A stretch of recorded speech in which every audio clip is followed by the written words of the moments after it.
વડાપ્રધાનના સ્વચ્છ ભારત મિશનને ભુજના એક ગામે સાર્થક કરી બતાવ્યું છે. કચ્છમાં આવેલું કુનેરિયા ગામ સ્વચ્છતાની મિસાલ સાબિત થયું છે. આ ગામ સ્વચ્છ મોડલ ગામ તરીકે ઉભરી આવ્યું છે. કુનેરિયા ગામમાં રાજ્ય સરકારની અનેકવિધ યોજનાઓ કાર્યરત છે. સ્વચ્છતાની વાત કરીએ તો આ ગામમાં જાહેર શૌચાલય છે. સરકારની મદદથી કુનેરિયા ગામમાં ઘરે ઘરે શૌચાલય બની ગયા છે. તો ગામમાં બાયોગેસ પ્લાન્ટ, સેગ્રીગેશન શેડ તથા 50 જેટલા ઘરોમાં ગોબર ગેસ પ્લાન્ટ પણ બનાવી આપવામાં આવ્યા છે. સ્વચ્છ ભારત મિશનની પહેલ અંતર્ગત ગામમાં 500 જેટલા ઘરોમાં ભીના અને સૂકા કચરાની કચરાપેટીનું વિતરણ કરાયું છે. કુનેરિયા ગામમાં કચરો એકત્રિત કરતી ઇલેક્ટ્રિક રિક્ષાઓની પણ ભેટ સરકાર દ્વારા આપવામાં આવી છે. કુનેરિયા ગામને પ્લાસ્ટિક મુક્ત બનાવવા માટે ગ્રામ પંચાયત દ્વારા કાપડની થેલીઓનું વિતરણ કરવામાં આવ્યું છે.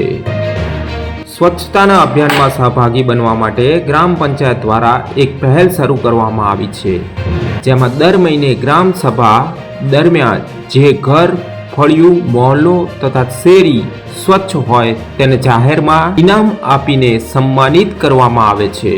અમારા ગામમાં 3521ની વસ્તી છે અને અમારું નાનકડું એવું ગામ આદર્શ મોડેલ વિલેજ તરીકે ઓળખાય છે. એના માટે અમને ગામની સાથે સાથે સરકારનો પણ સારો એવો સહયોગ અમને મળે છે, કારણ કે જે સરકારની અવનવી યોજનાઓ છે, વિવિધ યોજનાઓનો લાભ જે ગામના લોકો લે છે, એના માટે અમે સરકારનો પણ ધન્યવાદ માનીએ છીએ. અમારા ગામમાં 100% શૌચાલય થયેલ છે અને જાહેર શૌચાલય પણ બનેલા છે. અને સ્વચ્છતાની વાત કરીએ તો અમે 500 ઘરોમાં નિર્ધૂમ ચૂલાઓનું વિતરણ કર્યું છે અને 50 ઘરોમાં ગોબર ગેસ અપાવ્યા છે. 50 ઘરોમાં અમે કમ્પોસ્ટ પીટ બનાવી આપ્યા છે.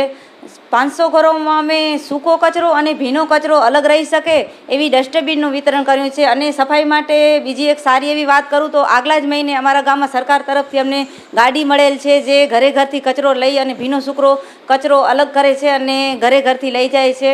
અને બીજી વાત કરીએ તો સ્વચ્છતા માટે અમારા ગામમાં જ્યારે ગ્રામસભા થાય છે ત્યારે અમે એવી આયોજન કરીએ છીએ કે જે ગામમાં જે ફળિયું, જે મહોલ્લો હોય કે ઘર હોય જે સ્વચ્છ હશે એને અમે જાહેરમાં ઇનામ વિતરણ કરીએ છીએ કે તેનાથી ગામના લોકો બીજા પણ પ્રેરણા લઈ અને આગળ વધે છે અને પોતાના ઘરને અને ફળિયાઓને સ્વચ્છ રાખે છે.